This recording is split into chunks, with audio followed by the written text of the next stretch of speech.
Bismillahirrahmanirrahim. Assalamualaikum warahmatullahi wabarakatuh. Innal hamdalillah nahmaduhu wa nasta'inuhu wa nastaghfiruh wa na'udzu billahi min shururi anfusina wa min sayyiati a'malina.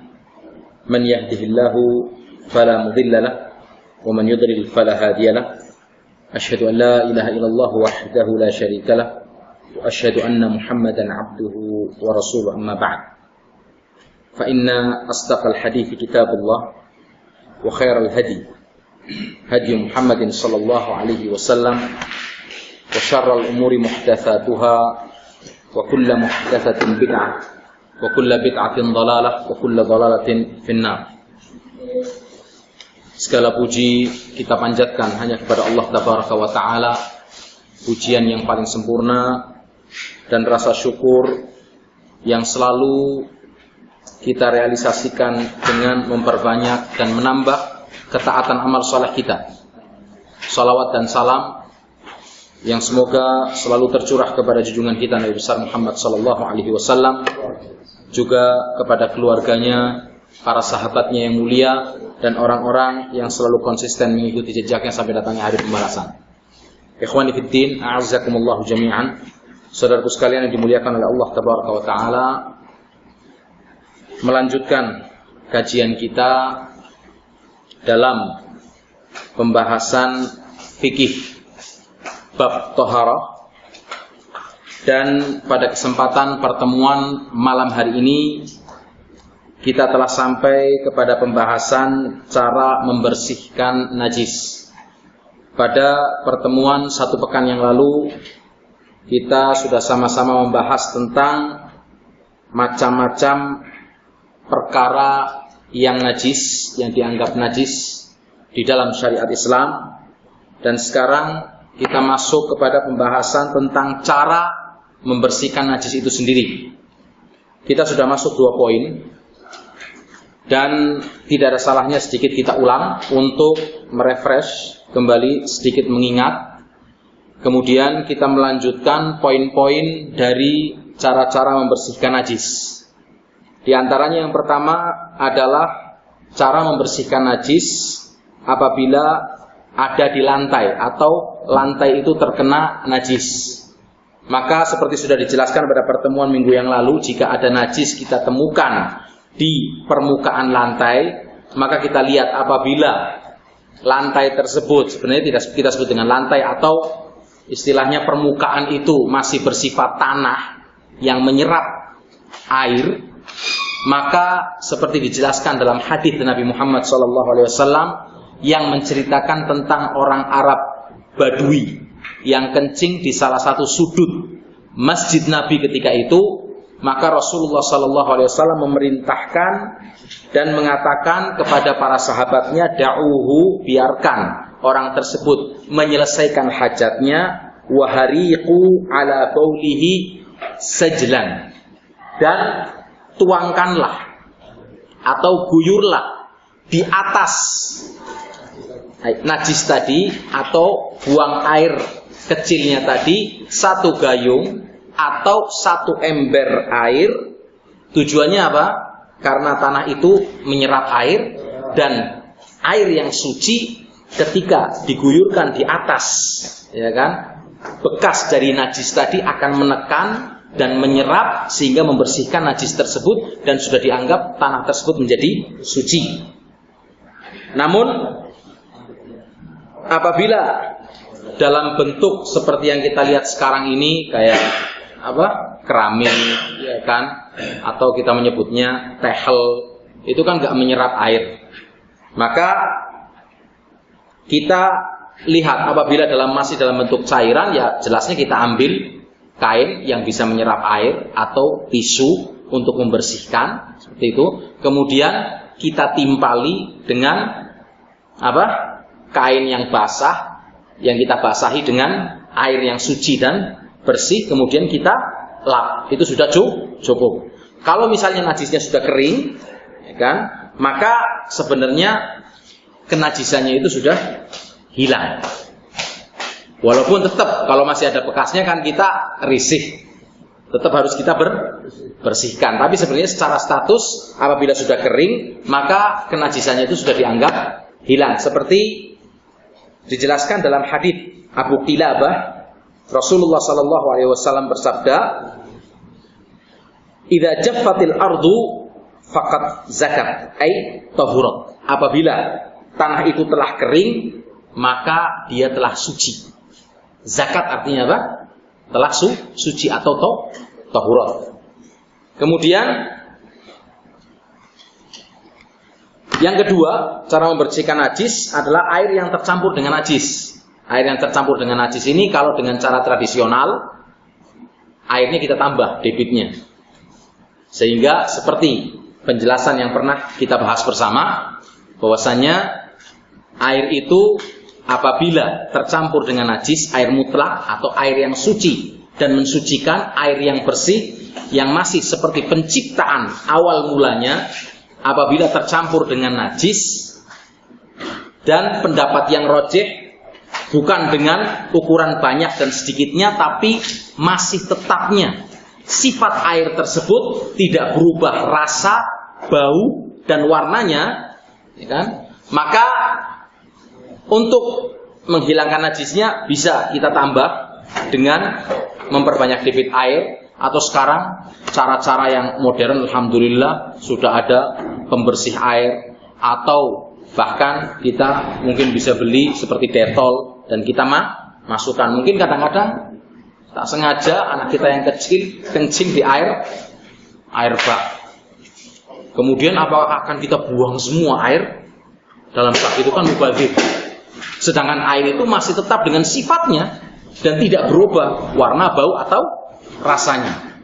Nah, untuk menghilangkan mungkin bakterinya atau apa, bisa kita tuangkan Dettol seperti itu. Kemudian pembahasan yang ketiga adalah cara membersihkan pakaian yang terkena najis. Apabila kita dapati pakaian kita terkena najis, maka yang jelas dicuci, disikat dengan air sampai najisnya hilang.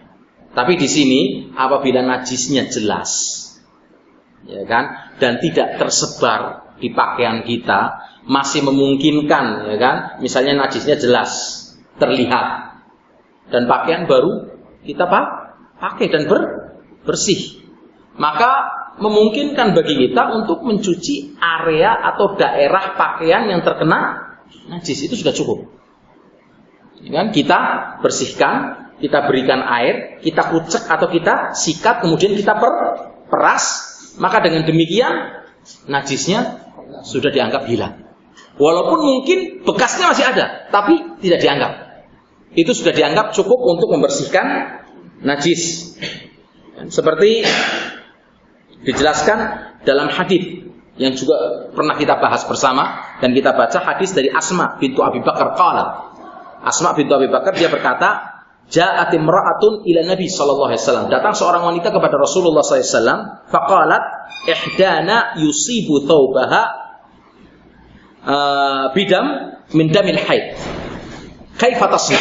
Ada seorang wanita datang kepada Rasulullah sallallahu alaihi wasallam, kemudian dia mengadu bahwasannya pakaiannya terkena najis dari darah haid.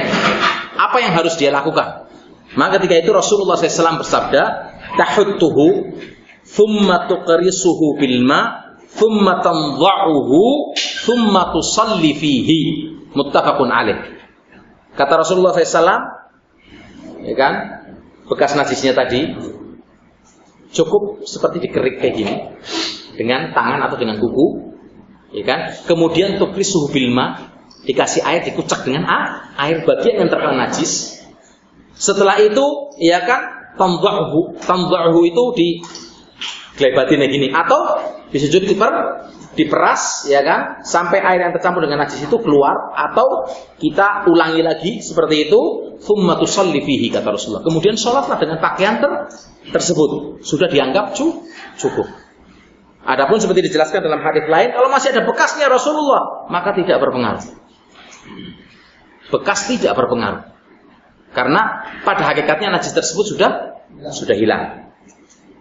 Kemudian yang keempat, membersihkan tempat tidur atau tikar, ya kan, yang terkena dengan najis, ya kan, jelasnya dicuci dengan air, ya kan, atau mungkin dibersihkan dengan sabun, atau sekarang dalam alhamdulillah ada alat-alat juga khusus, ya kan, atau semprotan khusus, ya kan, setelah air bisa kita semprot dan kita bersihkan, maka dengan demikian najis itu sudah dianggap hilang, ditunggu juga sampai kering.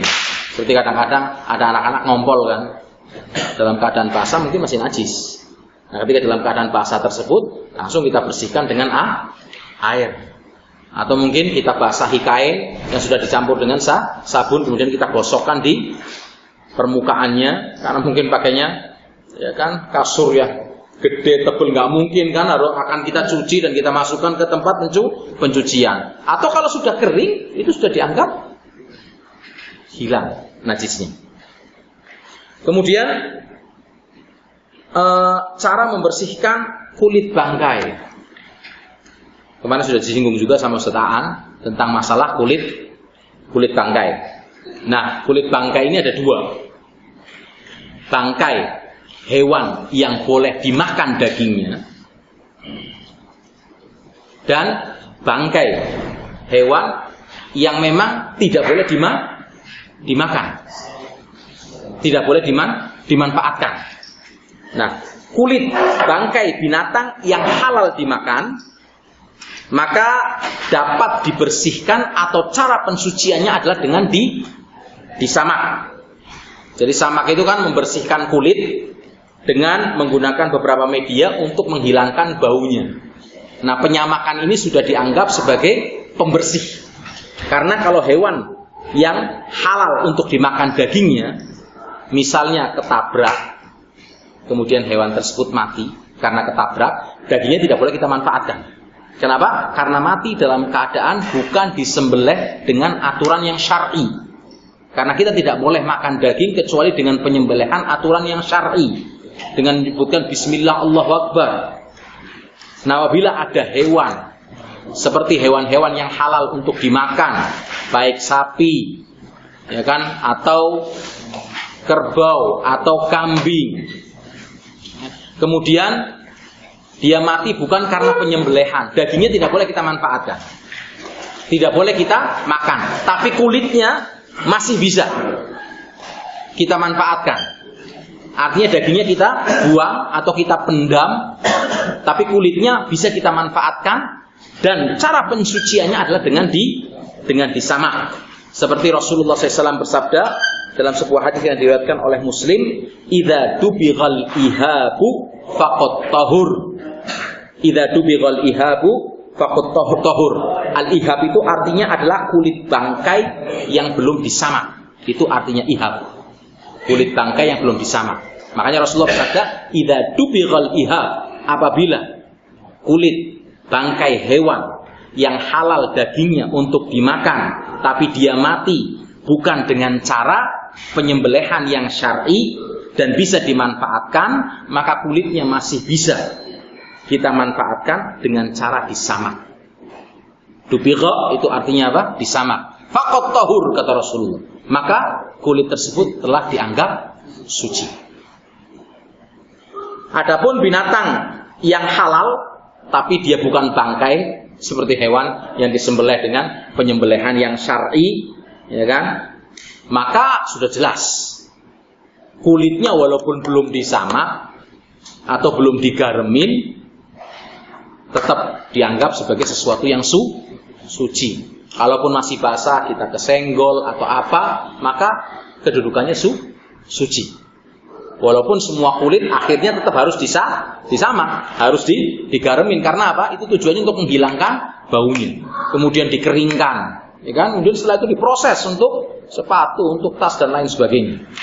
Nah, kemudian kulit yang kedua adalah kulit bangkai binatang yang haram dimakan. Singa. Ya. Kulit bangkai binatang yang haram dimakan. Jelas singa nggak boleh. Kenapa? Bertaring dan memangsa. Iya kan? Memangsa buruannya dengan kukunya. Elang, jelas. Memangsa buruannya dengan kukunya. Maka bentuk hewan yang seperti ini dijelaskan setiap bangkai binatang yang tidak disembelih, artinya tidak halal untuk dimakan, kulitnya tidak bisa disucikan dengan disamak. Walaupun pada waktu hidupnya dalam keadaan suci. Ada orang pelihara singa misalnya di rumah, kemudian dipegang, kulitnya suci. Ada yang pelihara buaya, kulitnya suci. Seperti itu. Tapi ketika dia wafat tetap, atau meninggal atau mati, tidak bisa kulitnya disucikan dengan disamak. Statusnya seperti dagingnya karena tidak boleh dimakan. Seperti itu. Kemudian yang keenam, cara membersihkan air kencing bayi. Kemarin sudah disinggung juga. Nah, ini ada perbedaan antara bayi laki-laki dengan bayi perempuan, dengan bayi wanita. Kencing bayi wanita atau perempuan harus disuci, walaupun dia masih menyusu ASI. Lain dengan bayi laki-laki. Apabila masih menyusu ASI ibunya, maka cukup bekas kencingnya diambilkan air, kemudian dicipratkan. Itu sudah cukup. Tapi begitu bayi laki-laki sudah mulai makan selain ASI, maka ini kedudukannya sama seperti kencing bayi perempuan. Dan ini dijelaskan dalam hadis Nabi Muhammad SAW, yughsalu min baulil jariyati wa yurashu min baulil gulam, rawahu Abu Dawud. Kencing bayi perempuan dicuci, sedangkan kencing bayi laki-laki cukup dipercikan dengan air. Sudah dianggap cukup. Tapi bayi laki-laki dipercikan, bayi perempuan dengan dicuci. Yang ketujuh, membersihkan bekas jilatan anjing. Ini sudah ma'ruf dan diketahui. Walaupun nggak hafal hadisnya, tapi kita tahu harus dicuci sebanyak 7 kali cucian, ya kan?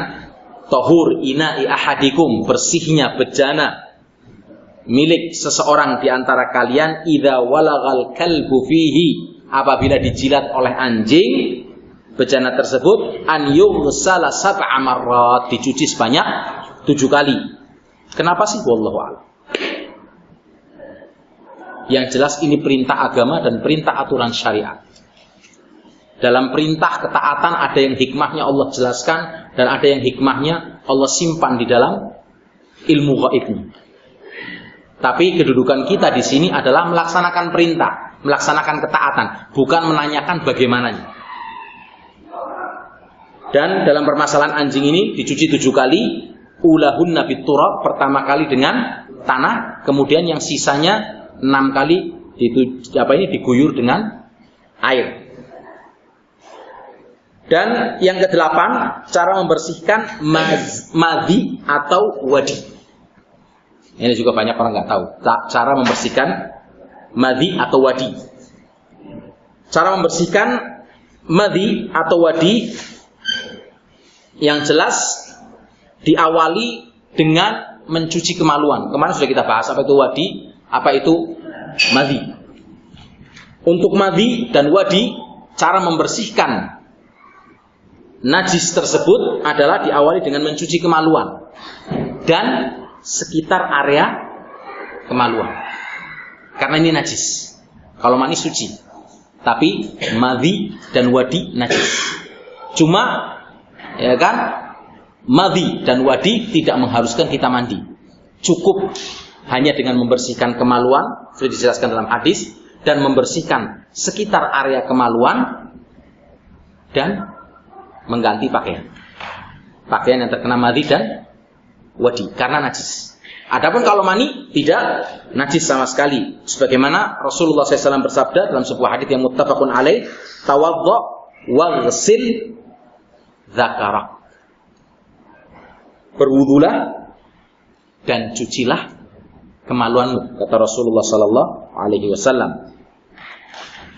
Dan membersihkan pakaian, ya kan, apabila di pakaian dan najisnya jelas, ya kan, dengan cukup memberikan air pada tempat yang tadi ada najis atau terkena madhi atau wadi, seperti dijelaskan di dalam hadis yang dibawa oleh Sahal bin Hanif. Ia pernah bertanya kepada Rasulullah sallallahu alaihi wasallam, "Qultu ya Rasulullah, fa kaifa bima yusibu thawbi minhu?" Ya Rasulullah, bagaimana kalau bajuku ini terkena najis tadi, madhi atau wadi? Maka Rasulullah menjelaskan dan bersabda, "Yakfika bi an ta'khudha kaffan min ma." Kamu ambil cukup satu telapak tangan air, fatamdahu biha, kemudian air tersebut, ya kan, seperti dicipratkan, tapi bukan dicipratkan, kalau cipratkan aja kan kurang. Tapi seperti diguyurkan di area yang tadi ada najis, madhi atau wadi, min thawbik haitsu tara ma'annahu asabahu. Sebagaimana kamu melihat tempat tadi terkenanya najis. Kemudian dibersihkan seperti tadi, dikucek, ya kan, sampai najisnya hilang, kemudian diperas, maka itu sudah cukup untuk membersihkan najis. Ini apabila najisnya jelas. Tapi kalau najisnya tidak jelas, istrinya sudah tersebar, dan kita malam tadi udah tidur, pas najisnya basah, balik kanan, balik kiri, ya kan, maka kita ganti sekalian. Dan kita cuci kemaluan kita dan sekitar dari area kemaluan.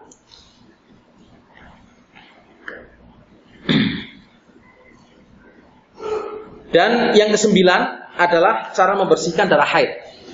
Tadi juga sudah disinggung, cara membersihkan darah haid ini jelas dicuci dengan air, dan apabila meninggalkan bekas yang tersisa pada pakaian, maka tidak mengapa, berdasarkan sabda Nabi Muhammad SAW dalam hadis wanita yang bertanya kepada Ummu Salamah, dan kemudian Ummu Salamah menjelaskan bahwasanya Rasulullah SAW bersabda, faqalat ya Rasulullah in lam yakhruj atharuhu.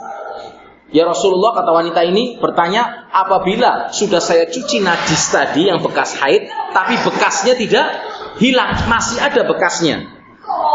Qala yakfikal ma wala yadhurruki atharuh. Cukup bagimu tadi air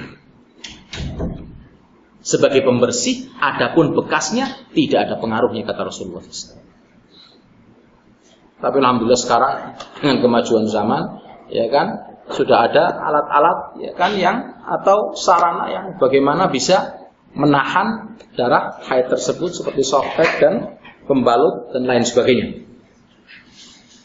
Kemudian yang ke-10, cara membersihkan sandal atau sepatu. Cara membersihkan sandal atau sepatu. Sandal atau sepatu ini cukup digosokkan ke tanah sampai hilang najisnya. Karena tanah bisa juga digunakan untuk membersihkan najis. Walaupun yang paling sempurna adalah air.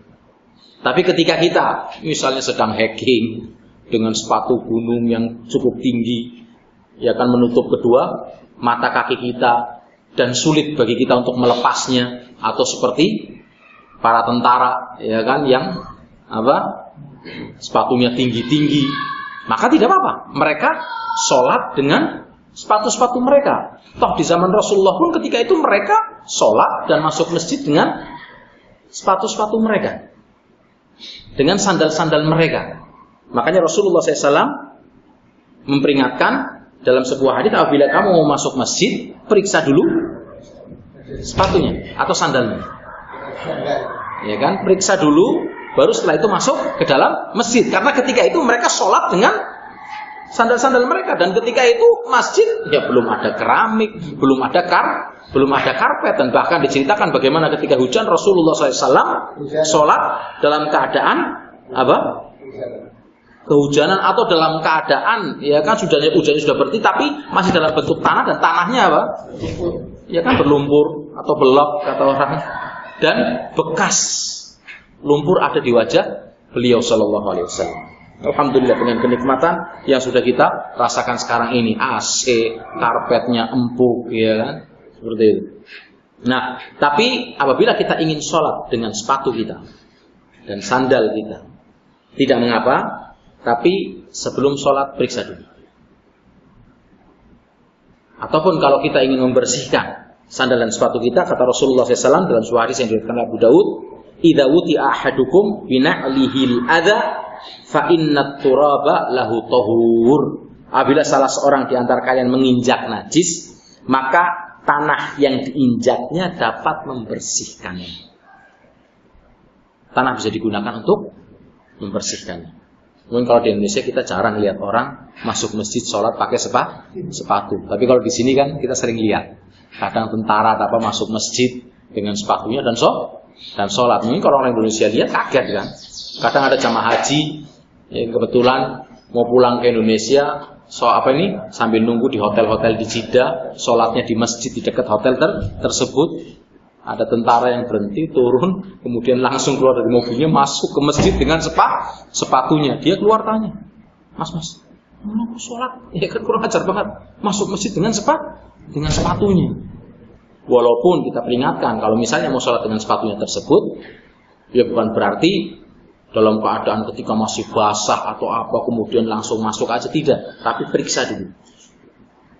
Bersih, kering, masuk. Karena keadaannya sekarang berbeda, ada karpet ya, dan bisa mengotori karpet walaupun secara najis tidak najis, nggak apa-apa secara hukum untuk dia sholat dengan sepatu dia, dan tanah pada asalnya suci. Kalau kita mau sholat, ya kan nggak ada sejadah dan kita langsung berdiri dan melaksanakan sholat, sah. Karena pada hukum asalnya tanah itu suci dan bisa kita gunakan untuk tayamum. Tayamum itu dengan turab itu maksudnya apa? Permukaan bumi.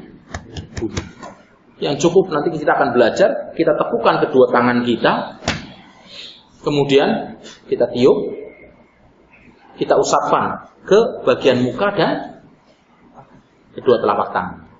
Bukan berarti ketika tayamum seperti kita melakukan wudu, kita sediakan satu ember tanah, kemudian kita guyur ya kan tangan kita atau muka kita dengan tanah, tidak. Akan tetapi cukup menepukan kedua telapak tangan kita, kemudian bekas tadi yang kita tepukan mungkin ada yang menempel, kita tiup, kemudian kita usapkan di muka kita dan kedua telapak tangan kita. Itu sudah dianggap sebagai cara bersuci untuk menghilangkan hadas kecil maupun hadas besar ketika tidak ada air. Kemudian yang ke-11 adalah cara membersihkan jubah pakaian wanita. Nah, sekarang berbeda, Pak. Ya kan, kalau laki-laki pakainya tambah ke bawah, kalau perempuan pakainya tambah ke atas. Yang tambah ke atas yang tambah bagus. Ya kan? Nah, kalau yang menerapkan sunnah Nabi Muhammad SAW, ya kan, dan bagi yang ingin menerapkannya, mungkin mengangkat pakaiannya, ya kan, di atas mata kaki paling sedikit, ya kan, pas di bagian mata kaki, ya kan, mungkin dianggap kebanjiran atau kekurangan bahan. Padahal ini adalah merupakan salah satu sunnah Nabi kita Muhammad SAW yang perlu kita sebarkan, kita perlu perkenalkan, ya kan, di mana Rasulullah SAW menjelaskan dalam hadisnya bahwasanya pakaiannya seorang Muslim adalah di atas mata kaki, seperti itu. Nah, cara membersihkan jubah pakaian wanita yang panjang, maka seperti dijelaskan dalam hadis Nabi Muhammad SAW dalam riwayat Abu Daud, apabila ada wanita yang pakainya panjang, mungkin kita lebih sering lihat di sini wanita-wanita yang pakai abaya, apalagi yang disebut dengan abaya ras, abaya kepala. Ada abaya punggung, artinya seperti pakaian biasa. Ada abaya kepala. Abaya kepala itu biasanya apa? Antara kerudung, ya kan, nyambung dengan pakaian sampai ke bawah. Kadang dia jatuh. Ketika jatuh, akhirnya apa? Pakaiannya kan terseret. Nah, apabila terkena najis atau apa, maka dikatakan oleh Rasulullah SAW, yutahhiruhu ma ba'dahu. Maka bersihnya pakaian tersebut dengan terseret tanah setelahnya, maka itu sudah dianggap cukup sebagai pensuci. Ini salah satu bentuk cara juga mensucikan dengan tanah. Walaupun mungkin secara zahir kelihatannya kotor kan, seperti itu. Tapi itu sudah cukup dianggap suci dan bisa digunakan untuk sholat. Apabila terkena najis, kemudian setelah itu terseret dengan tanah yang bersih, maka tanah yang bersih itu sudah cukup dianggap sebagai pembersih dan pensuci bagi pakaian tersebut dan bisa digunakan untuk melaksanakan sholat. Adapun kalau dia mau ke rumah, ganti di rumah pakai pakaian, ya kan, misalnya pakai rukuh, ada apa semua, itu tidak apa-apa. Tapi hukum asalnya ketika dia dihadapkan mungkin dalam keadaan di pasar dan dia harus sholat, waktu sebentar lagi akan habis dan hilang, dia sholat dengan pakaian tersebut sah. Makanya kenapa kita diperintahkan khususnya para wanita untuk memakai pakaian yang longgar, pakaian yang menutup bagian dari tubuhnya. Karena ketika sholat, ya kan, nggak perlu cari mukena, langsung dia bisa sholat dengan pakaian, ya kan, hijabnya, dengan pakaian jilbabnya dia bisa langsung melaksanakan sholat. Tapi yang pakai celana panjang, yang pakai ini, ada apa semua, ketika mau sholat kan bingung, cari apa? Cari mukena dulu. Ingat dulu ketika kita ngekos di Jakarta, Masya Allah, perempuan-perempuan dari rumahnya keluar, mau sholat di masjid, mau terawih, ada apa semua, pakai celana Hawaii, mukenahnya di tangan, iya kan? Masuk masjid, lututnya kelihatan, ada apa semua, baru mukenahnya dipakai. Habis sholat dilepas mukenahnya dulu, ya kan? Baru keluar dari masjid. Masya Allah, ya kan? Masya Allah, Astagfirullah.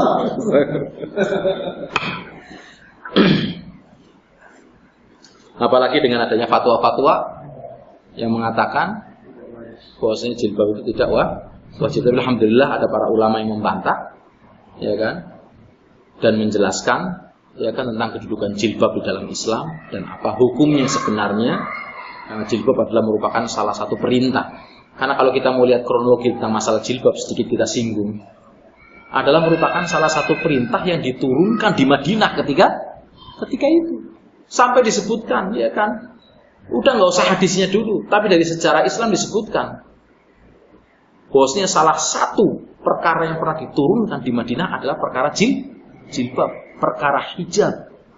Dan dijelaskan bagaimana ketika itu para wanita di Madinah begitu setelah turun jilbab, mereka itu tidak keluar di jalan-jalan kecuali seperti burung gagak. Apa itu maknanya? Kata Rasulullah sampai dikatakan, yang tidak mempunyai kain untuk menutup kepalanya, maka saudaranya atau saudarinya meminjamkan. Sampai horden-horden diambil, lebih dipentingkan untuk menutup kepala. Ini kan sesuatu yang jelas tentang perintah wanita untuk berhijab dan memakai jilbab. Kemudian cara membersihkan makanan yang telah membeku. Cara membersihkan makanan yang telah membeku, maka bisa dengan membuang najis dan area sekitarnya, dan dianggap suci dan boleh dikonsumsi. Atau kalau masih basah, maka dibuang semua. Seperti yang dicontohkan dalam hadis Nabi Muhammad SAW, anna Rasul SAW su'ila an fa'rah saqatat fi samnin. Pernah suatu saat Rasulullah ditanya, ya Rasulullah, ada sebuah tikus yang jatuh di minyak samin.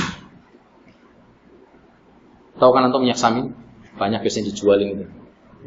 Biasanya kalau orang Indonesia makan agak kurang suka, ya kan? Cuma kalau orang Arab sini demen banget itu minyak samin. Nah, bagaimana apabila ada tikus jatuh di minyak samin? Maka Rasulullah SAW bersabda, alquha wa ma haulaha fatrahuhu wa kulu samnakum. Maka kata Rasulullah dikatakan, buanglah, ya kan, tadi tikus tadi. Kemudian buang juga, ya kan, sekitarnya. Jadi turun berapa senti, ya gitu, kita buang. Kemudian sisanya silahkan makan. Tapi apabila jatuhnya dalam keadaan samin itu masih, ya kan, belum memadat, ya, maka kata Rasulullah, buang semuanya. Ya kan, buang semuanya. Karena mungkin ketika masih padat itu kan, ketika jadi kuning itu padat seperti mentega gitu kan. Biasanya dalam jarak berapa senti ke bawah, insya Allah biasanya tidak ada apa istilahnya, kuman atau apa seperti itu. Tapi alhamdulillah sekarang kemodernan zaman juga sudah maju, ya kan. Makanya kenapa diperingatkan oleh Rasulullah SAW kalau malam hari diperintahkan makanan atau minuman untuk ditutup. Itu perintah Rasulullah. Bahkan dalam satu hadis disebutkan, bisa jadi suatu saat ada wabah yang datang, yang memang Allah kirim. Apa saja, telungkupkan gelas itu. Kadang kan kita siap minum air di kamar kita atau apa, lupa kita gelas dalam keadaan terbuka, kadang tempat airnya dalam keadaan terbuka, bangun pagi kita ambil langsung kucur aja seperti itu, ya kan. Jangan, kata Rasulullah, anjurannya apa ditutup. Atau paling sedikit ambil apa, kertas untuk menutup gelas tersebut, atau tisu. Ini anjuran dari Rasulullah yang sangat penting sekali. Karena kita nggak terasa dengan AC, ya kan, air itu terkotori. Makanya dengan ditutup itu kita menjaga kebersihannya, dan ini sudah diajarkan oleh Islam semenjak dahulu. Kemudian yang ke-13, cara membersihkan permukaan benda yang licin seperti cermin, botol, maka cukup diusap, ya kan, hingga hilang najisnya dan sudah dianggap suci. Kemudian dalam bab pembahasan tentang pembersihan najis ini ada beberapa permasalahan kaidah yang bisa kita terapkan, ya kan, dalam keseharian kita, dan perlu kita ketahui hukum asal semua benda adalah suci. Hukum asal semua benda suci sampai ada atau nampak najis yang mencampurinya. Tapi hukum asalnya suci. Sampai kita melihat dan tampak najis yang mencampuri benda tersebut, baru kita singkirkan. Kemudian apabila suatu benda terkena najis dan sulit diketahui batasannya, maka benda tersebut harus dicuci secara keseluruhannya.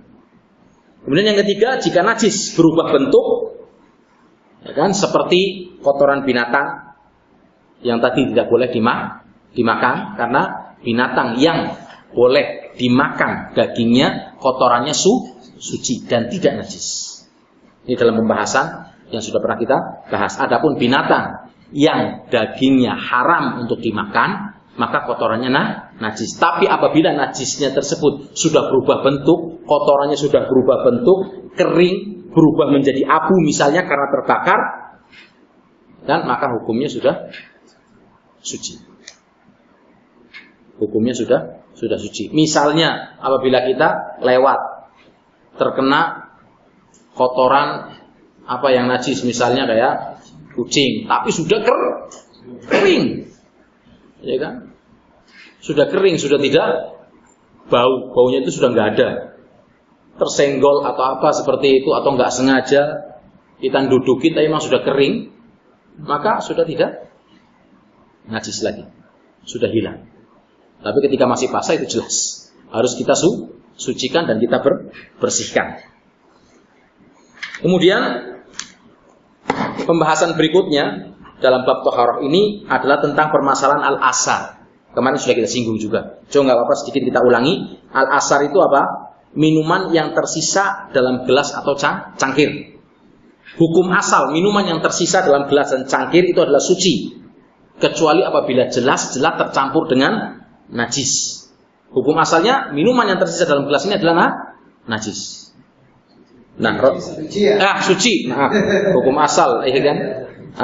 Minuman atau bekas minuman yang diminum oleh saudara kita atau bahkan orang yang non muslim, maka itu hukumnya suci dan bisa kita gunakan untuk bersuci, untuk berwudu. Rasulullah SAW pernah meminum sisa dari minuman Aisyah ketika itu sedang haid. Dan bahkan cara minumnya dengan menempelkan bibir beliau Shallallahu Alaihi Wasallam di bekas bibir bibir Aisyah yang ada di minuman. Wa yadha'afahu ala maudhi' fiha. Maka Rasulullah SAW ketika itu meletakkan bibir beliau, ya kan, di tempat bibir Aisyah radhiyallahu anha. Ini kalau manusia. Sekarang kalau misalnya seperti kucing, kadang ada di rumah memelihara kucing. Kadang dia haus masuk kamar mandi, naik langsung ke bak mandi dan minum dari bak mandi. Atau mungkin di ember yang memang kita sediakan di dalam kamar mandi, kemudian dia naik dan meminum dari air tersebut. Bisa kita gunakan untuk berwudu atau tidak? Ya kan? Maka Rasulullah SAW bersabda tentang seekor kucing, dijelaskan yang minum dari bejana. Innaha laisat binajasin. Sungguhnya kucing itu tidak najis. Seperti binatang-binatang yang lainnya, seperti elang, seperti misalnya singa yang pada asalnya tidak bisa dimakan. Secara zahirnya kalau kita pegang ada apa? Tidak najis. Anda mau foto bersama ketika di safari, habis itu masih ada wudu, kemudian mau sholat, enggak najis, kecuali pas waktu digendong kencing, ya kan, si singanya, atau buang kotoran. Nah ini kotorannya najis jelas. Kucing pun kotorannya najis, harus dibersihkan. Tapi secara zahirnya badannya ada apa semua itu tidak najis. Makanya Rasulullah bersabda, innaha laisat binajasin. Innama hiya minat tawafina alaikum awit tawafat. Karena sungguhnya kucing ini termasuk binatang yang senantiasa berada di sekeliling kalian. Maka tidak sama sekali menghalangi kita untuk tetap bisa bersuci dengan air tersebut, walaupun tadi kucing tersebut minum dari ember atau bejana. Apalagi secara jelas sifat air tersebut warna bau atau rasanya tidak berubah. Kemudian sisa minuman binatang yang halal dimakan seperti kuda, keledai, domba, burung yang lainnya, seperti binatang ternak, maka status hukumnya juga suci. Tetap juga kembali kepada kaidah sifat air, warna, bau dan rasanya tidak berubah. Sebab hukum asal semua binatang adalah suci sampai ada dalil yang menjelaskan kenajisan. Nanti akan dijelaskan beberapa binatang yang kita tidak boleh meminum atau bersuci, ya kan, dengan bekasnya. Dan Rasulullah SAW ketika itu pernah menunggangi keledai pada zaman itu, dan keledai adalah merupakan kendaraan. Padahal keledai kota kan tidak boleh dimakan. Keledai kota tidak boleh dimakan. Hukumnya haram. Iya kan? Yang boleh dimakan adalah keledai hutan. Yang disebutkan penjelasannya adalah kuda zebra. Tapi kalau keledai kota hukumnya haram, tidak boleh dimakan. Tapi Rasulullah ketika itu menjadikan tunggangan. Rasulullah dalam keadaan berwudu, kemudian turun melaksanakan sholat tanpa harus membersihkan badannya. Ini menunjukkan bahwasannya secara hukum bersih dan suci, dan bahkan menjadikannya sebagai kendaraan. Nah, yang tidak diperbolehkan adalah sisa minuman anjing. Kenapa jelas tadi hadisnya? Bersihnya bejana salah seorang di antara kalian apabila dijilat oleh anjing, ya kan, jelas airnya dibuang, kemudian dicuci 7 kali. Yang pertama dengan tanah, kemudian sisanya yang 6 kali dengan air. Kemudian yang kedua adalah diantaranya babi. Ya kan, babi celeng masuk, ya kan. Cuma beda mukanya aja, ada tanduknya, tapi modelnya sama, hampir mirip, tinggal ramping tidaknya. Kalau babi yang sembelihan gemuknya sama semua, ya kan. Tapi kalau celeng kan bagian belakangnya agak langsing karena memang sering lari. Makanya orang yang sering lari langsing-langsing. Kalau kita gede-gede, makan tidur. Itu seperti dijelaskan dalam surat Al-An'am ayat 145, aulahma khinzirin fa innahu rijs, atau daging babi maka sungguhnya najis. Dan segala apa yang keluar dari babi adalah najis. Karena babi adalah yang najis ainnya, babinya. Jadi tidak ada alasan, ya kan. Oh, tulangnya kan bisa, kan bukan daging. Permasalahannya bukan hanya dimakan saja. Secara ainnya ini itu najis. Secara bendanya itu memang sudah najis dan Allah najis. Maka tidak bisa dimanfaatkan sama sekali. Kalau anjing mungkin masih bisa dimanfaatkan dalam artian apa? Di luar rumah sebagai penjaga. Cuma sekarang orang-orang Islam, ya kan, ingin modern, atas nama modern, melihat yang dilihat di televisi, ya kan, orang-orang melihara anjing di dalam rumahnya, terus ikut-ikutan. Nggak ada bedanya mau anjing hias, mau anjing kampung, ya kan, mau anjing bulldog yang bisa kentut itu sama aja, semuanya najis. Maka sebuah kesalahan yang besar kalau sampai ada seorang muslim memelihara anjing di dalam rumahnya.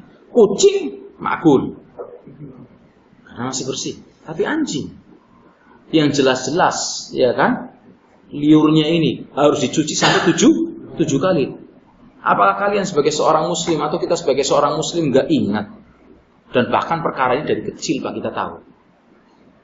Dari kecil kita tahu perkara ini. Anjing dipergunakan masih bisa untuk berburu, masih. Jaga rumah, masih.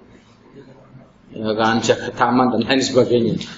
Tapi kalau babi sama sekali tidak bisa dimanfaatkan. Jadi jelas untuk sucinya sisa minuman manusia itu bisa digunakan untuk berwudu. Dan Rasulullah SAW bersabda, Innal mu'mina la yanjus. Sesungguhnya orang mukmin itu tidak najis.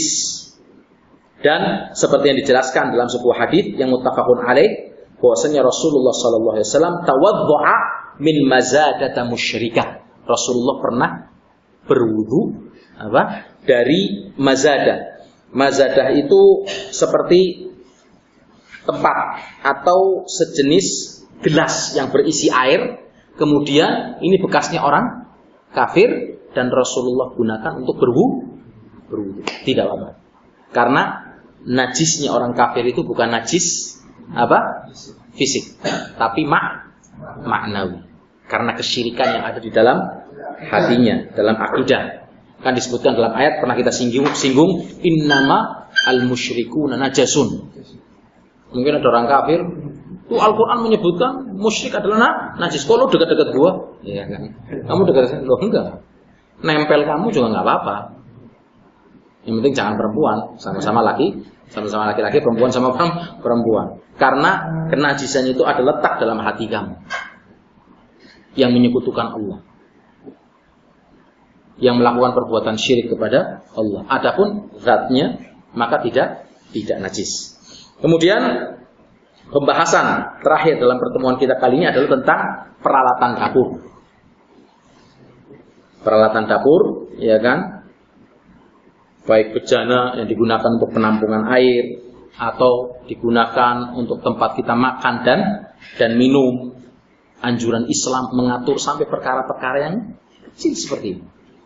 Bahkan sampai perkara yang ada dan kita lakukan di dalam kamar mandi pun Islam mengajarkan. Bagaimana masuk ke dalam kamar mandi, apa doanya. Kita mulai dengan kaki kanan, keluar dengan kaki kiri. Doanya apa ketika masuk, keluar apa, nanti akan kita pelajari satu persatu dan kita hafalkan bersama untuk kita mempraktekkan sunnah Nabi Muhammad SAW. Kemudian bagaimana adab seorang muslim ketika ada dan di dalam kamar mandi, dan bagaimana adab seorang muslim ketika buang hajat. Sampai ke situ Islam mengajarkan, dan tidak ada sebuah agama yang mengajarkan seperti Islam. Nah, untuk makan dan minum maka haram hukumnya menggunakan peralatan yang terbuat dari emas dan perak. Mungkin kita bertanya, loh kenapa? Ya kan? Emangnya zaman sekarang ada orang yang menggunakan makan dan minum dengan emas dan perak? Ada. Walaupun ini adalah menjadi kebiasaan ketika itu bagi orang-orang kaya di zaman Romawi dan Persia, untuk menunjukkan status sosialnya. Oh, yang pakainya perak berarti kekayaannya sedikit. Yang pakai emas, itu yang lebih kaya.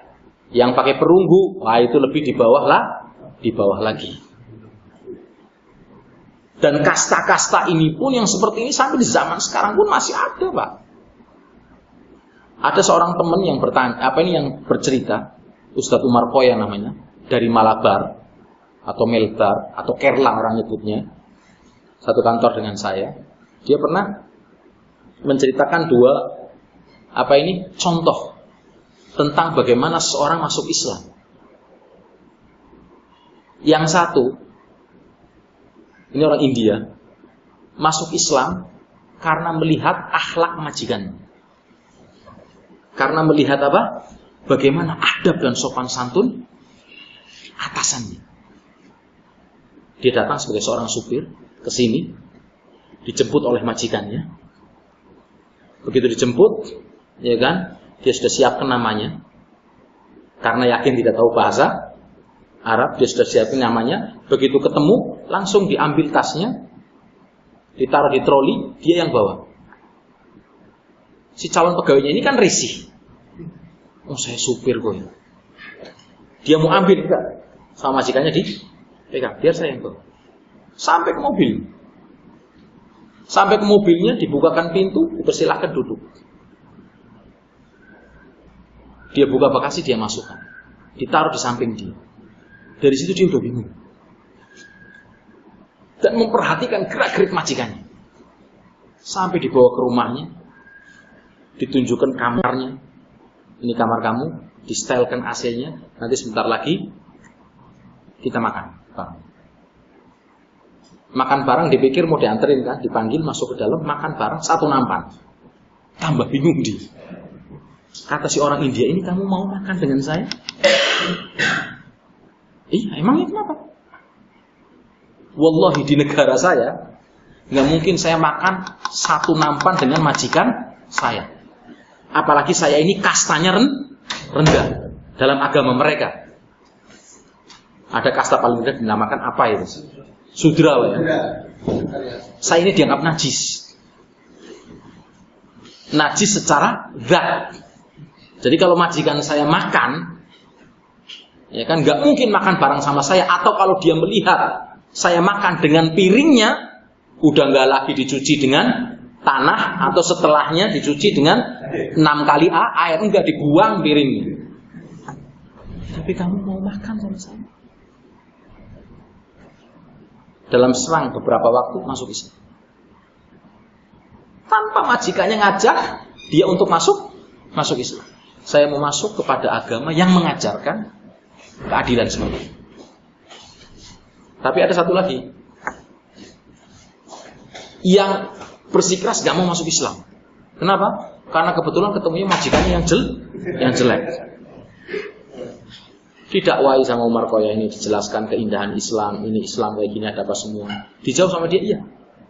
Saya yakin semua itu ada di dalam Islam. Dan saya tahu itu. Dan saya bisa membedakan antara Muslim dengan Islam. Tapi saya ingin kamu berdakwah jangan kepada saya dulu. Ini menurut pembawa dia kan, kamu berdakwah sama majikan saya itu. Kenapa? Karena yang kamu dakwahkan semua gak ada yang dilakukan sama dia. Antum lihat. Bagaimana dengan akhlak seorang Muslim bisa, seorang non Muslim bisa ikut masuk Islam. Dan bagaimana dengan akhlak juga seorang bisa lari dari Islam. Kalau Rasulullah mengatakan bu'ithu liutammima makarimal, dan bahkan dikatakan seorang Muslim bisa masuk surga hanya dengan akhlak baiknya. Tapi bukan berarti saya nggak mau sholat setelah itulah nggak usah puasa dapat semua, yang penting saya berakhlak baik nanti masuk surga. Lain lagi. Ini ada perintah kewajiban ya kan yang harus kita laksanakan. Dan sholatnya Anda, puasanya Anda, hajinya adalah merupakan akhlakul hasanah. Masuk dalam kategori berakhlak baik. Kemudian Rasulullah SAW bersabda untuk membuktikan dan melarang kita ini minum dengan gelas yang terbuat dari perak maupun emas. Kata Rasulullah, wala tashrabu fi aniyati adh-dhahabi wal fiddah. Jangan sekali-kali kalian minum dengan gelas atau bejana yang terbuat dari emas atau perak. Wala ta'kulu fi sahafiha, dan janganlah sekali-kali makan di piring yang terbuat dari emas ataupun perak. Fa innaha lahum fid dunya wa lana fil akhirah. Karena yang seperti itu dipersiapkan untuk mereka, orang-orang musyrik di dunia, akan tetapi dilarang untuk umat Islam di dunia ini karena dipersiapkan untuk hari akhir. Di surga setiap muslim dan muslimah akan makan dengan emas, minum dengan gelas emas. Makanya hikmahnya dijelaskan kenapa Allah larang. Karena Allah persiapkan untuk hamba-hambanya yang beriman kelak nanti di surga, di akhirat. Dan dijelaskan dalam hadis lain, tadi muttafaqun alaih, alladzi yashrabu fi ina'il fiddah innama yujarjiru fi batnihi nar jahannam. Adapun orang-orang yang minum dengan menggunakan cangkir atau gelas perak, disebutkan dalam riwayat lain, innalladzi ya'kul wa yashrab fi aniyatidz dzahab. Sungguhnya yang makan dan minum di bejana yang terbuat dari emas dan perak. Apa kata Rasulullah SAW? Innama yujarjiruhu fi batnihi nar jahannam. Maka sesungguhnya perutnya telah terbakar dengan api jahannam, dengan api neraka jahannam. Ini menunjukkan pengharaman untuk makan dan minum dengan bejana dari emas maupun perak. Adapun selain makan dan minum, boleh menggunakan peralatan yang terbuat dari emas dan perak selain untuk makan dan minum, seperti untuk berwudu dan selainnya. Berdasarkan hadis yang menunjukkan dan melarang kita untuk makan dan minum, dan hadis yang dibawa oleh Ummu Salamah ketika itu memiliki sebuah kendi, ya kan? Yang kendi itu terbuat dari perak dan digunakan untuk menyimpan beberapa helai rambut Rasulullah Sallallahu Alaihi Wasallam. Disebutkan dalam nasnya, walima thabata anna Ummu Salamah kana indaha juljulun. Dahulu Ummu Salamah memiliki juljulun, seperti bejana yang terbuat dari perak. Di situ disimpan beberapa helai rambut Rasulullah Sallallahu Alaihi Wasallam, dan digunakan oleh Ummu Salamah ketika itu diantaranya, ya kan, untuk kalau ada orang-orang yang sakit, kemudian ketika itu dikasih air, kemudian diminumkan airnya. Tapi ini khusus untuk Rasulullah SAW. Bukan seperti orang sekarang, saya turunan Nabi, diambil rambutnya masukin air, minum. Kenapa? Ini untuk obat. Saya masih turunan Rasul, nggak bisa. Mencari berkah dengan tubuh hanya ada pada diri Rasulullah SAW. Ketika itu para sahabat berebut bekas airnya, air minumnya, berebut bekas makanannya, itu hanya untuk Rasulullah, dan tidak ada pada selain Rasulullah, walaupun keturunannya. Tapi ini khusus untuk Rasulullah Sallallahu Alaihi Wasallam. Kemudian menggunakan peralatan yang dilapisi dengan perak. Diperbolehkan menggunakan peralatan, ya kan, makan yang dilapisi dengan perak jika diperlukan. Seperti dijelaskan dalam hadis yang menjelaskan bahwa gelas Rasulullah SAW pernah pecah, lalu beliau menempel lubang pecahannya, menyatukan lubang pecahannya dengan menggunakan rantai dari perak. Ini dalam sebuah hadis yang diriwayatkan oleh Imam Bukhari. Lima thabata anna qadahan Nabi, piringnya Nabi SAW inkasar, ketika itu pecah, fattakhadha makana sya'bi, ketika itu tempat pecahannya ditambal bisilsilatin min fiddah, dengan seperti rantai yang kemudian seperti kayak dilas gitu ya, kemudian ditempelkan untuk menutup lubangnya. Maka hanya kalau sebatas seperti itu tidak apa. Adapun hukum memakai emas bagi kaum pria, ini banyak juga kita dapati lelaki-laki muslim tapi dibuka kaosnya gitu, wah gagah karena ada rambutnya, ya. Kemudian pakai Gelangnya emas lagi, haram hukumnya bagi kaum pria memakai emas. Sebagaimana disebutkan dalam riwayat Abu Musa al-Ash'ari, Rasulullah SAW bersabda, "Hurima libasul hariri wadh-dhahabi 'ala adh-dhukur ummati wa uhilla li'inatihim." Diharamkan memakai emas dan sutra bagi lelaki dari umatku atau kaum pria bagi umatku, dan dihalalkan bagi wanita. Hadits riwayat At-Tirmidzi. Ini pembahasan yang bisa kita bahas pada pertemuan malam hari ini. Adapun sedikit pada pertemuan minggu yang lalu ada pertanyaan tentang permasalahan kelembapan pada kemaluan wanita. Kemudian ada juga yang bertanya tentang permasalahan ini. Ya Allah. Keputihan. Kosakatanya hilang. Masalah kelembapan wanita dan keputihan. Memang ada perbedaan pendapat di antara ulama, dijelaskan dalam buku Al-Fiqhul Muyassar.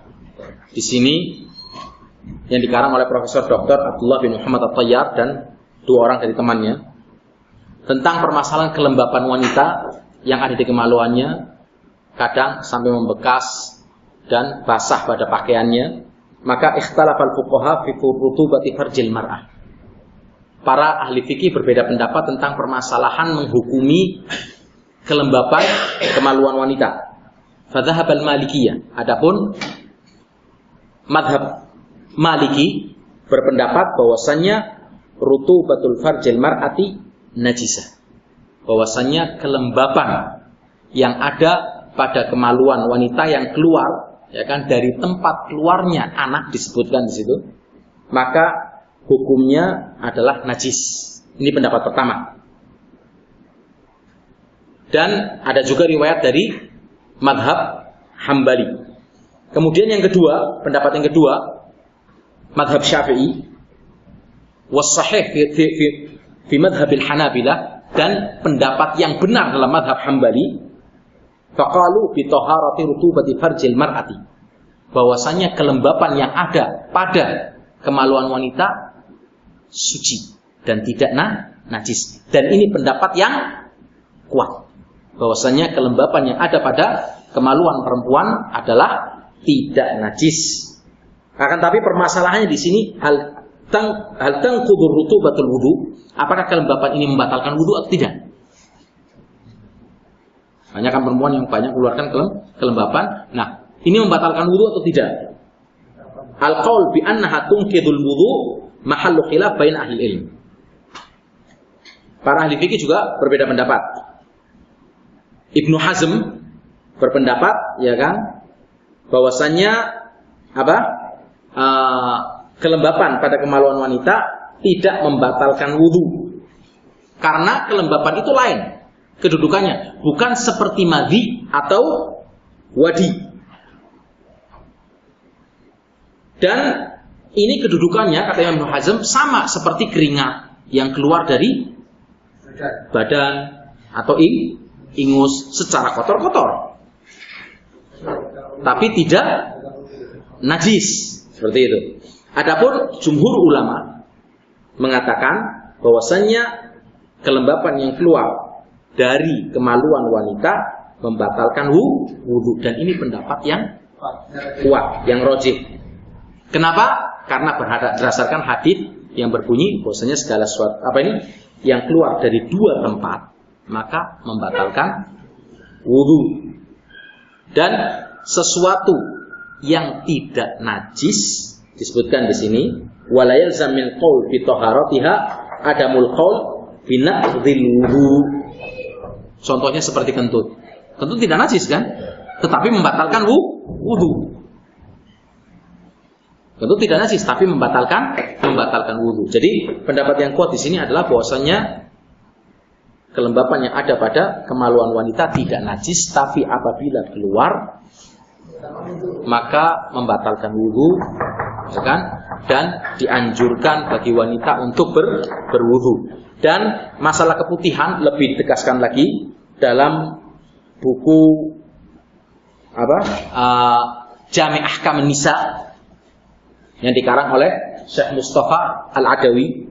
Kemudian saya ambilkan juga ini pembahasan dari Sahih Fiqh Sunnah wa Adillatu wa Tawdih Madhahibil A'immah yang dikarang oleh Abu Malik Kamal Ibn As-Sayyid Salim. Disebutkan di sini Al-Qassatul Baydha. Apa itu makna Al-Qassatul Baydha? Wa hiya ma'un abyad yakhruju minar rahimi indang qita'i damil haid. Yaitu cairan berwarna putih yang keluar dari kemaluan wanita atau dari rahim setelah terputusnya darah haid atau menstruasi. Dan seperti telah dijelaskan dalam hadis, seorang budak Aisyah radhiyallahu anha pernah bertanya kepada Aisyah dan mengatakan, kana nisa yab'atna ila Aisyah, dahulu para wanita itu berangkat menuju ke tempat Aisyah atau mengutus salah seorang menuju ke tempat Aisyah Ummul Mukminin biduraja dengan membawa sepotong kain. Fihal kursuf, yang di sepotong kain itu ada kursuf itu kapuk kapas. Ai al-qutun fihi sufrah. Kemudian di situ ada warna kekuning-kuningan yang dekat ke coklat dari sisa darah haid. Yas'alnaha anis salah. Nah, waktu wanita tersebut menanyakan, kalau masih dalam keadaan warna coklat seperti ini, kuning-kuningan ini dari sisa darah haid, ya kan? Sudah bisa sholat atau belum? Sudah bisa suci belum? Artinya akhir dari waktu haid itu akan berhenti. Masa haidnya sudah akan habis. Maka Aisyah berkata ketika itu, la ta'jalna hatta faraina al-qassatal baydha. Nah, ini kalimat al-qassatal baydha. Kata Aisyah, jangan terburu-buru sampai kamu para wanita melihat al-qassatul baydha. Apa? Cairan putih sebagai tanda bersih. Turidu bidzalika tuhur. Maksudnya apa? Tanda sebagai kesucian dari masa haid. Ini seperti diriwayatkan oleh Imam Malik, Bukhari, ya kan? Dan disebutkan juga dalam kitab Ad-Darimi dan Al-Baihaqi. Kemudian as-sufrah wal qadrah. Al-ma' alladhi tarahu al-mar'ah kas-sadid. Al-sufrah wal qadrah itu air atau cairan yang dilihat biasanya keluar dari wanita, warnanya seperti nanah atau warnanya seperti susu, atau kadang warnanya sudah kekuning-kuningan, atau biasanya kalau warnanya hijau itu yang sudah infeksi, perlu kembali ke dokter untuk periksa. Idza ra'atil mar'ah ba'da inqita'id dam atau ba'da al-jufuf. Apabila wanita itu melihat setelah haidnya berhenti dan setelah kemaluannya kering, kemudian dia melihat cairan-cairan yang keluar seperti itu, baik tadi kelembapan atau keputihan, maka ini hukumnya adalah suci. Fatusolli, sholat, watasum, dan berpuasa, dan boleh didatangi oleh suaminya.